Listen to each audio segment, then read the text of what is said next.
Ladies and gentlemen, thank you so much for joining. It's 6 p.m. Central European Time, and I guess it's time to start the session. I'm very delighted to see so many of you joining our webinar today. I'm your host, Yusuf, and today we will talk about thermal optimization of forced convection cooling for battery packs. Let me quickly walk through the agenda for today. So I'll first introduce us as a company and SimScale as a tool. We will then move on to introduce the case study for today, which is the battery pack. My colleague Matt Bemis will show you a demo case on our platform. And last but not least, we will have a Q&A session where you can ask all your questions. And if you have any questions in the meantime or during the webinar, make sure to please put them in the Q&A box. My name is Yusuf. I'm a product marketing engineer here at SimScale, and I studied mechanical engineering and have a background in FEA as well as in CFD. And as already announced, I'm joined by my great colleague Matt Bemis, who can introduce himself now. Thank you, Yusuf. My name is Matt Bemis. I'm an application engineer at SimScale. I've been working in the area of simulation and CFD for about 6 years now. So I run simulations on a daily basis, mostly doing CFD, but I've got some FEA experience as well. And I'm happy to be here. Thank you. Thanks, Matt. Very excited to have an expert on my side today. So let's talk quickly about SimScale. So SimScale was founded in 2012 in Munich. We also have offices in Boston as well as New York. We are roughly 100 employees at the moment across 8 different time zones, and we have 160,000 users worldwide.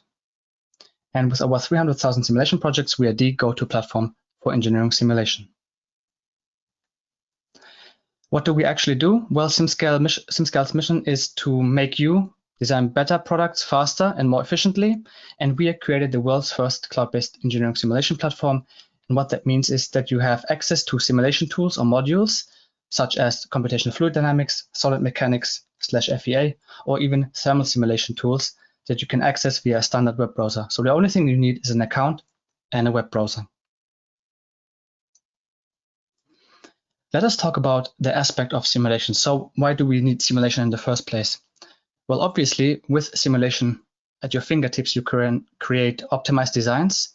And at the end, you will have fewer physical prototypes by front-loading your simulation pipe or by front-loading your design pipeline with simulation tools such as SimScale. What that brings is a significant cost reduction. And what you can do is investigate so-called what-if scenarios. So how I like to see it is, for example, if you take CFD, and it's kind of a virtual CFD tunnel at your fingertips, so directly in your browser. But of course, you can simulate anything in the field of CFD, FEA, and thermal analysis with SimScale. And what that brings is that you have a faster time to market transition. That means you can set yourself apart from your competitors in the market. Well, why should you even care about simulation in the first place? Let us have a look at a classical product development process, which starts with the ideation phase, moving on to the concept phase, the realization phase, and then the validation phase at the end. The big problem that you have when you do not use simulation in the early design phase is that you have the problem that the more you move forward towards your realization is that it's harder to fix errors on your design, but also it becomes more costly. So using the right IT solutions, in this case SimScale, for your simulation or design purposes is really, really essential. However, there's also a big barrier when you have traditional simulation tools. So what that usually means is that you have high fixed costs. So what you have to do before you even start your first simulation is you have to invest 4 or even up to 5-digit numbers before you can even prove the added benefit of your simulation tool. What comes with that is special hardware required. So that means you have to get some special hardware, often very powerful hardware that's very, very costly. And you don't even know if you only need one type of hardware, maybe 2 types of hardware, in the sense of that you might even need to share it with other colleagues, which makes it very, very tedious and also very clumsy. Also, these special tools, you might think, okay, well, the physics doesn't change, so the tools must also not change, right? Well, not exactly, because the thing is that although the physics stays the same, there's a big difference in the user interface or how you can use the software and how easily it is to access the software, especially as a beginner or even intermediate designer or engineer. So what comes with that is high software installation and maintenance costs. And as I already mentioned, it's often built for specialists. What comes with that is also that you need a lot of training and also years of experience to master these tools. And also, last but not least, is that you have computation times which take days or even weeks. So what are the benefits now of using SimScale? With SimScale, you don't even have an upfront investment in the beginning or to start with. The only thing you need, as I mentioned earlier on, is you need an account, and basically you can get started with your simulation, whether it's CFD, FAI, or thermal analysis. There's absolutely no installation required or any maintenance, so you can be sure that you have the latest or most up-to-date version of SimScale whenever you log in. It's very, very easy to set up. And what's also very great is the seamless collaboration with colleagues or even people from external companies if you want to share projects with them, allowing them to copy a project from you or maybe even only viewing the project. Also, if you have any trouble running a simulation, we have a world-class support available for you. So if you have any issues, you can use the SimScale chat functionality, and my colleague Matt will show you in the demo how that looks like. And what also we are very proud of is that you can take the computation time from weeks to literally minutes. Sorry. So how can simulation accelerate your design process?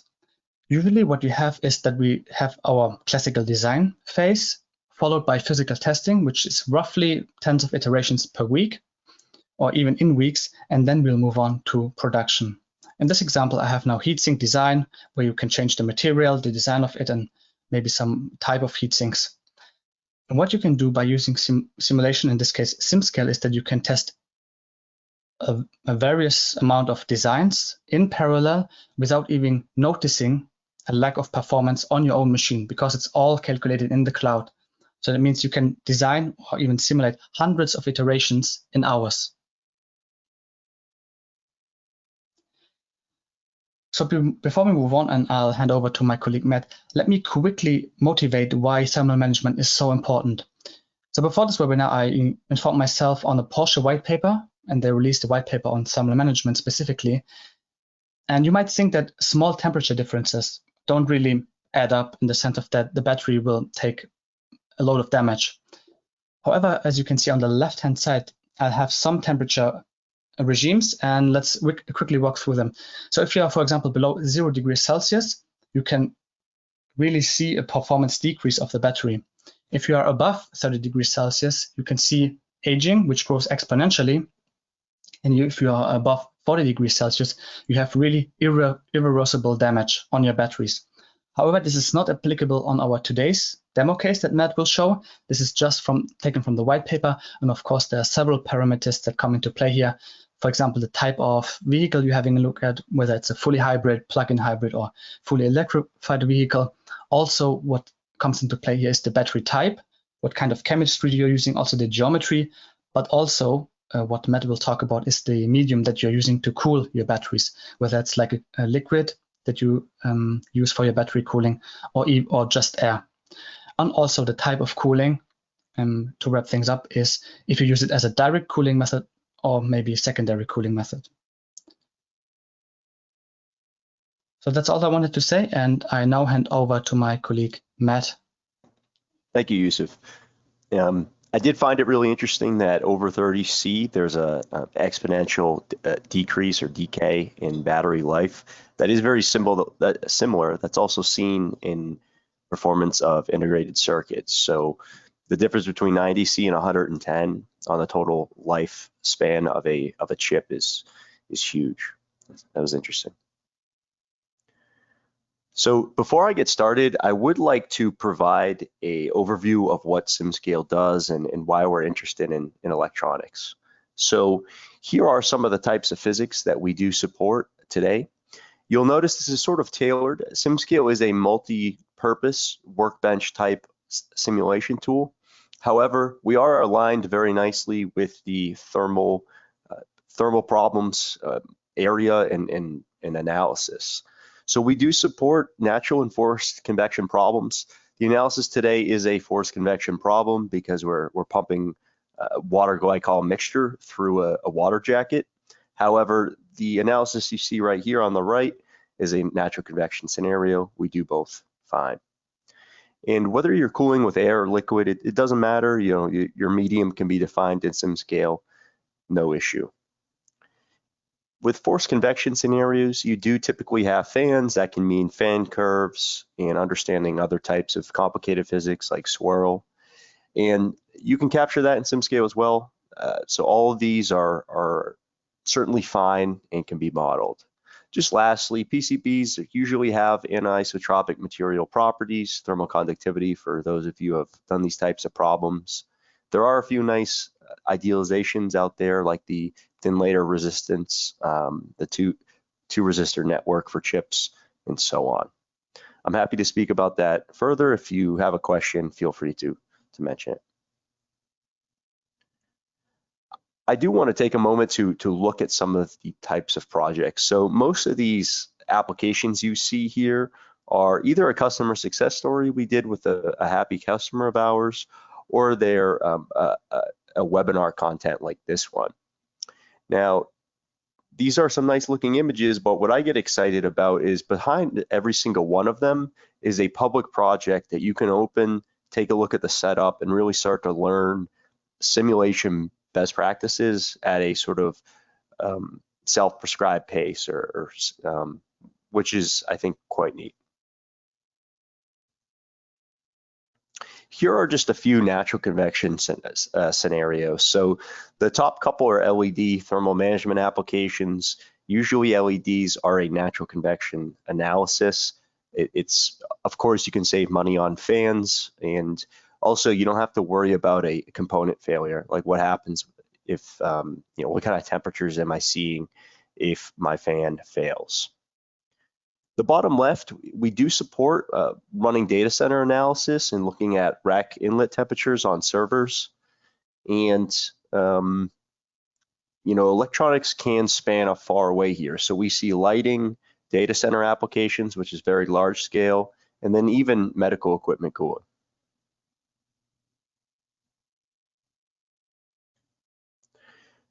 That's enough on what SimScale can do and a bit of technical background. Next, I'd like to take a look at the setup for today and describe how I analyze this.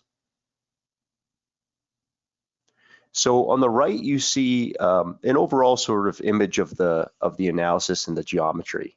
There's 41 cells here. What we're modeling is that the battery pack is under load as if there's a current or power draw from it. When this happens, of course, we all know heat comes off the battery pack. This is being cooled by a water glycol mixture, and each battery cell sort of has two water jackets that run down the sides of them. This is completely encased in a ABS plastic, and sort of the question today is, what can my inlet liquid temperature be, and what is the optimal velocity? Of course, with 41 cells, the types of analysis a designer might be concerned with is, what is the cell temperature for the middle cell here, right? Of course, it'll be warmer because there's no dissipation to ambient, versus what is maybe the cell temperature on the outside, where there can probably be some conduction to the other components where this sits in a vehicle. I will use bulk properties for the battery cells. We do not care about the chemistry of the battery cells or really what's going on inside them. However, based on some hand calcs, we can understand a bulk heat load in watts.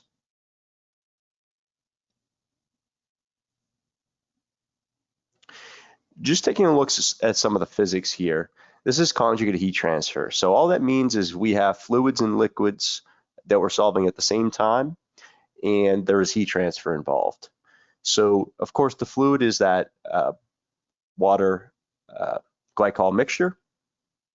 The solids are the battery cells themselves, and then also the battery pack, which is plastic here, and the water. It's sort of a water jacket scenario. This is steady state flow. It is turbulent. We ended up using the K omega SST turbulence model. So another thing a designer would be concerned with is, what is the pressure drop through that water jacket? Of course, with higher pressure drop, you're going to make a pump work harder to push the fluid through here. So really the name of the game here is how high can I suppose what is better? Should I have a warmer inlet temperature and just push more fluid through it? Or should I try to go really cold and use less pump power? I do think I went over this, but the inlet's on the top left in this orientation, the outlet's in the bottom right. Each battery does have 5 watts of heat emitting to the system. The battery pack is ABS. And for each cell, there's sort of a very narrow channel that goes down each side of the cell. We can take a better look at that later on.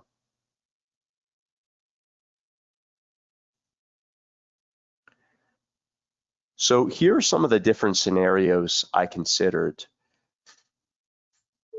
Looking at velocity, we really swept in 0.1 meter per second increments up to 0.5. And we also had a look at temperature. So we ran simulations basically pairing anywhere between 17 and 21 Celsius. Again, larger parts of the system have to be taken into account, right? If you need to drop your temperature to 17 C, well, that's going to require a lot of cooling on the other side of this. It could be a refrigeration cycle, or you could just be dumping to a radiator and hoping for a cooler climate.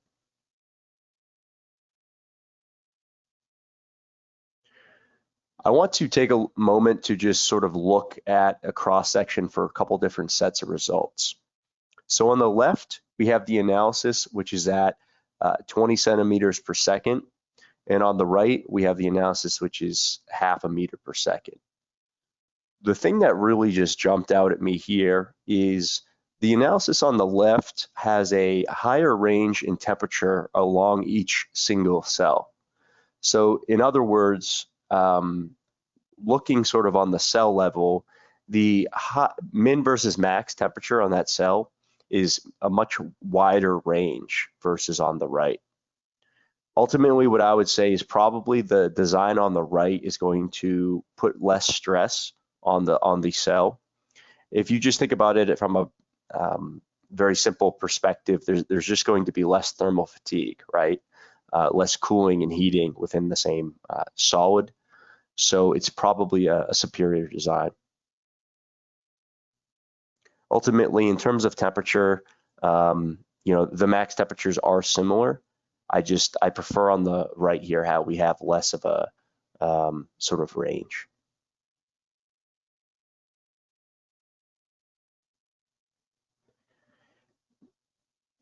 Going into this analysis, or what basically had to be done to understand the performance here, was running 25 different simulations, again, varying the combinations. It's a small DOE of the combinations between inlet velocity and inlet flow rate temperature.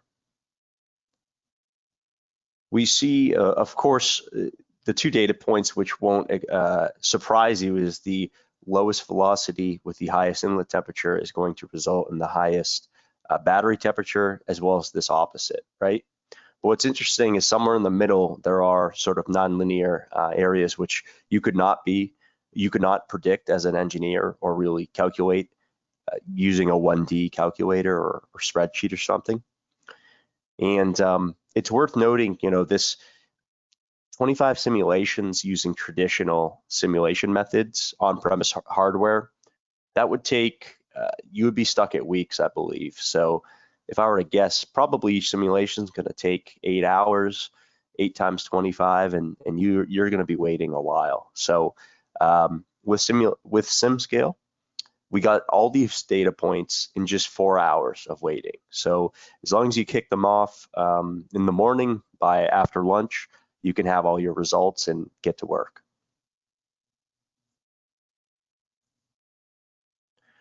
So next, I would like to jump in product and show you a bit of the setup. I will start by looking at some results, and then I'll show you how I set up the analysis, and we'll have a look at the product. So I'm just tabbing over here into SimScale, and this is my battery pack. Now, the first thing to notice is, although this is sort of the workbench area, I am in a Google Chrome browser. So I happen to use Chrome, but we support a bunch of different browsers. You see the URL at the top of the screen. As long as you have access to internet, you can run simulations like this. You don't need a nice computer. I'm just doing this from a laptop. Having a look at these results, usually with a conjugate heat transfer analysis like this, usually I do sort of two things right off the bat. Do my global temperatures just make basic sense, minimum and maximum? They look great here. 85 is sort of expected. I'm not too surprised, as well as a low of 20. And I also have a look at global velocities. I know they're in good shape. I already looked earlier. So next I'm going to sort of visually inspect this and try to see if I can find any trends.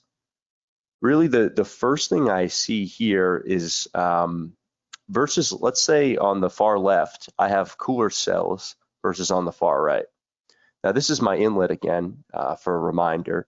So as we get sort of to the far corner where we're pretty far from the inlet and not exactly close to the outlet, we definitely have warmer cells here. Looking around the backside here, the cell at the outlet looks in fairly uniform shape, which is great. And sort of the next question is, okay, what does the middle look like? While looking at temperature is very helpful, next I want to understand my flow pattern. Here I'm telling SimScale, show me everywhere which has a velocity that is higher than 10 centimeters per second. The high flow areas, although you can actually have flow go too high, but the high flow areas are where there should be excellent heat transfer, and therefore the performance of the cells should be very good compared to other spots. I noticed sort of two trends to start. So first of all, we see some lines in those water jacket ports. That's just natural because those the cross-sectional area is very small, so the fluid will speed up as it goes through there. And we see sort of two major trends on the top at the inlet. So the flow comes down, it goes off to the corner and sort of peels around and goes in, and there's almost like a 45-degree pattern from the inlet marching across towards that outlet at the bottom center corner there. What makes me sort of wonder here, and I have seen it in other scenarios, is what's interesting is you don't really see any high-speed flow through these cells right here. This can actually happen when your flow comes in so fast that it hits this wall and just blows past these sort of, we'll call it intermediate level cells here, which are nearby. This often happens in HVAC scenarios as well, where you want the flow to sort of make a corner and it's just not doing it due to its momentum. Lastly, visualizing the flow as if you're following a single particle through the system is a very helpful way to make sure what you're thinking is sort of agrees with what the system's doing here. So my inlet's the bottom left corner. I have flow come in very similar to that iso volume there. You see the flow sort of make this 45-degree angle between up and to the right here. There is good flow back to this corner. Where I would be a little concerned with is in here, as well as over here. At times, there can be particle traces are great for finding areas of very large recirculation. If that tends to happen, you want to watch out for velocity dead zones in the center, just like you see on any sort of large swirling. If you have a dead zone in the center, there's going to be high temperatures, and it's worth looking into. That's generally what I wanted to show here. So at this point, I would like to show you how I set up this model. I'll first start by taking a look at some CAD. So this is geometry that I imported from right into SimScale from Onshape. We do work with every major CAD package there is, whether it's SolidWorks, Inventor, Creo, etc. But I happen to use Onshape, and I see my geometry here as well in my geometry tree. There's only a couple main components to this. So I have my battery pack, and if I hide that, I have my 41 cells here. What I am missing for a conjugate heat transfer analysis is you need to do the CFD on the fluid volume, not just on your solids. So for this, I would need to do a flow volume extraction. Ultimately, we need one more body in this geometry tree. Now, we do support some basic CAD operations in our new CAD mode. I would encourage you to check it out. Right now, I'm just going to do a flow volume extraction, and then we'll move on. So I will create a flow volume. This is going to be an internal volume, and I need to do two things: select the seed face and boundary face. Well, a seed face is just any internal face that the fluid touches, and boundaries are, as it sounds, my inlets and outlets. I should be good there, so I'll select apply, and I will give this a minute. The small sort of ports make this geometry relatively complicated. Excellent. First of all, we can see in the history this was a successful internal flow volume extraction, and at the bottom of my tree here, I do have this flow region. Let me actually just isolate this, and we can look at the small ports where the fluid are going. So this is what I was speaking about. The next step here is just doing an imprint. All this is a surface split for the model. Excellent. We're all done. I'm going to select finish. We'll go back into the setup environment and get ready or get to work setting up the simulation.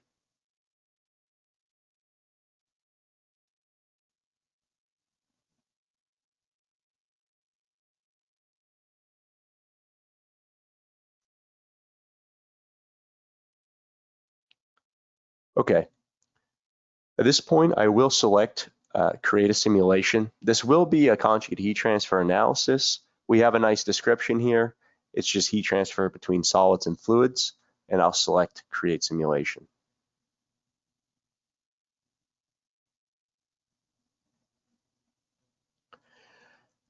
While setting up a SimScale simulation, really the name of the game here is just working through the tree. A green checkbox means something is all set. A red circle means something is not set up. Something needs to be done before I can finish or finish the setup and kick off a simulation. Now, the first thing I'm going to do is select, this is turbulent. I don't need to worry about radiation because this is primarily forced convection. And I am going to set the gravity vector. So although this is mostly forced convection, there could be some variations in density I may want to capture. So I'm going to set this. You'll notice the Cartesian coordinate system and view cube in the lower right corner. And so I'm going to set down on the screen as gravity. I described in the slides that this is a water and glycol mixture. Just for sort of the ease of the setup, I will just use water. All I would change here really, you can actively change these parameters. So if you wanted to use a mixture, I would just modify the viscosity, density, and specific heat. Those are the major ones, but it'd be worth checking off all these. ABS plastic will be used for the pack here. And what I'm going to do is hide the things I've already assigned materials to. So all that's left here are the 41 battery cells. I'm going to actually use sort of a dummy metal here. I'll say iron, and I'm going to modify these material properties. It's worth noting that lithium-ion cells can have anisotropic material properties. So the thermal conductivity can be different in the down direction versus the up direction. I will modify this, and let's say it will be orthotropic.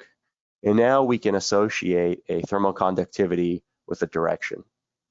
So I believe the thermal conductivity in the Z in the for a cylinder, this is axial, is 25, but the thermal conductivity in the sort of from the center out towards the external face is lower.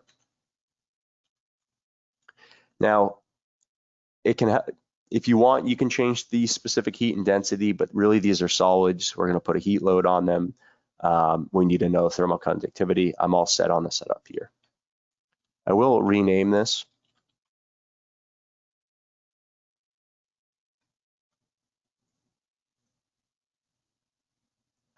And next, I'm going to move on to boundary conditions. This is where I define my inlets and outlets. Again, I'll use, for this setup, I'll do 20 centimeters per second. I need to use a negative because it's in the opposite direction of the Z positive. I'll do 17C for the inlet. And I just need to match this with a pressure outlet boundary condition.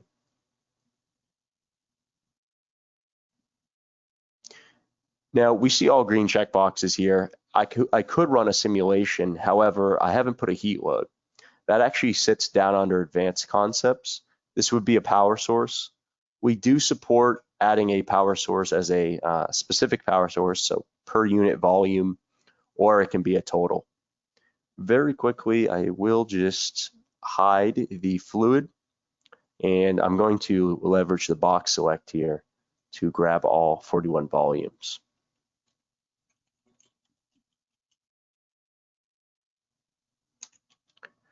When I define a power source of 5 watts, this is for each cell, so there's actually quite a bit of heat here. Now you can see green check boxes the whole way down the tree. At this point, I can select simulation run, and I actually get a resource estimation. So I mentioned, it says this might take between 2 and 3 hours, and it's going to, I haven't even put a mesh on this. It says we think the mesh will be between 7 and 10 million cells. Now, I already ran this, I already put a mesh on it. It took about 3 hours to run. And like I mentioned in the slides, if I want to make a modification to kick off another simulation, all I have to do is come in, change the boundary condition. So for instance, maybe I'm going to go with a faster flow rate, but a warmer inlet temperature. Select save, and then hit the simulation run again. All these will get their own separate instance, and which will run automatically. You can monitor the convergence plots as it goes and get your answers very quickly. Now, if at any point you run into problems, you can actually leverage our in-product chat in the lower right corner. You see the caption icon here. Send us a message, ask for help, and we'll jump in and give you some feedback on what you could do better to fix your setup. At this point, that's all I wanted to share with you here. So I'm going to stop sharing my screen, and I'll hand this back to Yusuf. Yeah, thank you so much, Matt. Very nice presentation. I think we can take a couple of questions. I don't have anything else to share, so let's just get started. First question would be, does running multiple simulations at once in SimScale require a special HPC license? Yeah, that's a good question. Probably this person has background with some of the traditional tools. So we don't limit the number of cores you use on demand. So for instance, you could actually run 10 simulations, each which uses a 64 core machine that's on demand, 600 cores, which would cost a lot of money to have at your office. Yeah. What is the limit of the number of cores that I can use at once? So there is no limit. I've actually just running some pump models where you need a lot of operating points. I have used over 1,000 cores at once, and it just SimScale platform scales instantaneously and handles that for you.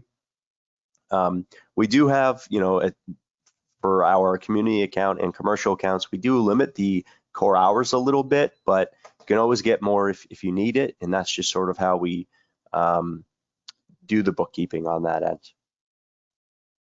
Mm-hmm. Great. Do the simulations I start queue and run in serial? Nope. So they all run in parallel. So in other words, it doesn't matter if you're running one. So my analysis I thought would take 3 hours. It doesn't matter if I run one of those or if I run 50 of those. 3 hours from now, during my afternoon, I'll have results for all of them. Excellent. And one last question so far with coming in is, what kind of cooling strategies can we test on SimScale? It's a good question. I would say you're not really limited to a specific cooling strategy. So sort of the traditional one we see a lot is whether you're using air or water, or a liquid, I should say, glycol. What's interesting is as power density goes up, really, which I mean by that is just watts per unit area or per unit volume, you really do have to get creative. As you pick out bigger and bigger fans to push more air, things get complicated. In an electronics chassis, the fans will start to fail to push that much air because there's fan curves. So it can be more efficient to just use a cold plate and use glycol. Great. So I think we'll wait a couple of seconds. If you have any more questions, please put them in the question box and we're happy to answer them. So if there are no more questions, I motivate you to use the SimScale platform. And if you have any questions, feel free to copy the case that Matt has demonstrated today. Play around with it, see what you can achieve with your own DOEs maybe. And if you have any questions, you can use the chat functionality that Matt has shown you at the end of the demo. And we are more than happy to help you out. There's also one question coming in. Thank you so much. The question is, does liquid cold plate also work on the same principle? Yes, it does, absolutely. So I've actually just been working with a customer of ours recently on cold plate simulations. It's very similar. Awesome.